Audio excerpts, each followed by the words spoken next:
दूज का चांद। बीरबल बहुत चतुर, बुद्धिमान और हाजिर जवाब था।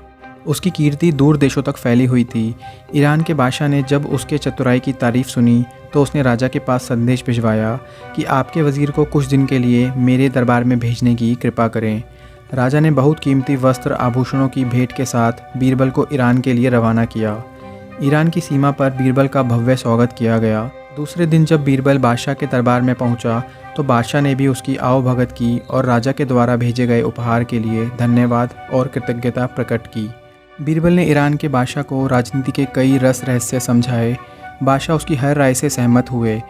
विदाई की बेला में बादशाह ने अपने सभी दरबारियों के बीच हिंदुस्तानी वज़ीर से एक सवाल किया कि आपके राजा और मेरे बीच आप कैसे तुलना करते हैं।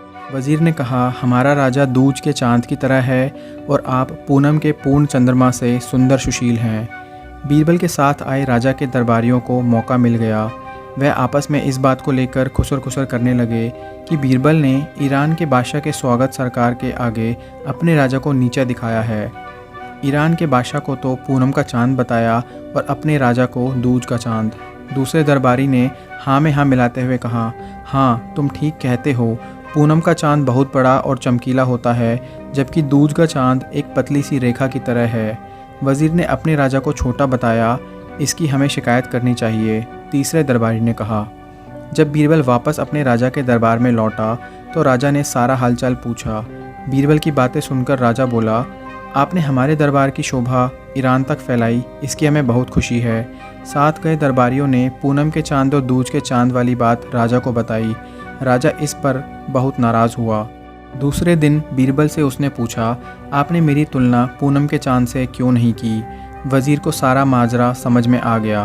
वह बोला, हुजूर आप दूज के चांद की तरह हमेशा अपने पराक्रम, कीर्ति और साम्राज्य कोई दिन दूना रात चौगुना बढ़ा रहे हैं, इसलिए मैंने आपकी प्रशंसा की में दूज के चांद की उपाधि दी। ईरान के बादशाह को पूनम का चांद इसलिए कहा क्योंकि पूनम चंद हर रोज़ घटा जाता है, सिमटता जाता है। अमावस की रात तो वह बिल्कुल ही नहीं निकलता। आपको दूज का चांद बताकर मैंने अपने राजा की महानता का बखान किया है। दूज का चांद सबको प्रिय होता है, सभी उसके दर्शन करते हैं। पूनम का चांद तो एक दिन चमकता है और दूज का चांद पूरे पखवाड़े तक चमकता है। आप खुद फैसला करें कि दूज का चांद ज्येष्ठ है या पूनम का। राजा ने कहा, हाँ दूज का चांद। और अपने बीरबल की बात सुनकर राजा खुश हुआ। उसने चुगलखोरों की जमकर खबर ली। राजा ने उसे इनाम देकर सम्मानित किया।